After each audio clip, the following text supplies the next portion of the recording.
അതായത് ഒരു ആണവാക്രമണം നടന്ന് റഷ്യൻ പ്രസിഡന്റും ആർമി ഒഫീഷ്യൽസും ഇല്ലാതെയായാലും അടുത്ത 30 മിനിറ്റിൽ അമേരിക്കയും യൂറോപ്പും കത്തിച്ചാമ്പലാവും. അങ്ങനെ ഒരു ഓട്ടോമാറ്റിക് ന്യൂക്ലിയർ സിസ്റ്റം റഷ്യയിലുണ്ട്. അതാണ് ഡെഡ് ഹാൻഡ്. ഞെട്ടിയോ നിങ്ങൾ?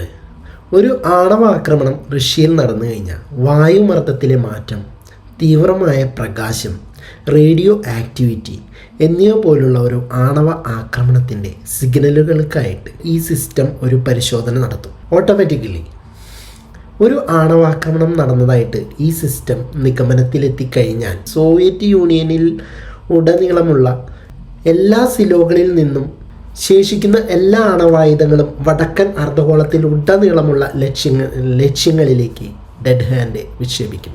ഇതൊരു ഓട്ടോമാറ്റിക് സിസ്റ്റമാണ്. അതായത് ഇപ്പോൾ നിങ്ങൾക്ക് മനസ്സിലാവുന്നുണ്ടോ എന്ന് എനിക്കറിയില്ല. അതായത് ഈ റഷ്യൻ പ്രസിഡൻറ്റോ ഭരണാധികാരികളോ ഒക്കെ ഇല്ലാതായി, ആ രാജ്യം തന്നെ ഇല്ലാതായി എന്ന് വിചാരിക്കാം.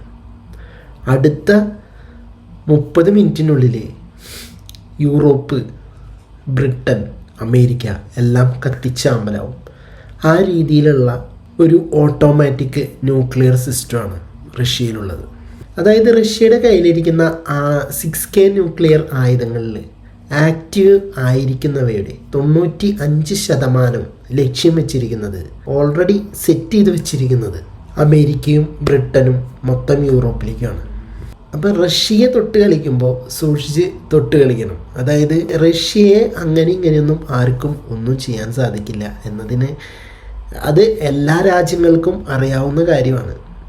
ഓക്കെ, ഇതുപോലുള്ള കുഞ്ഞു കുഞ്ഞു അറിവുകൾക്കായിട്ട് ചാനൽ മറക്കാതെ സബ്സ്ക്രൈബ് ചെയ്യാം.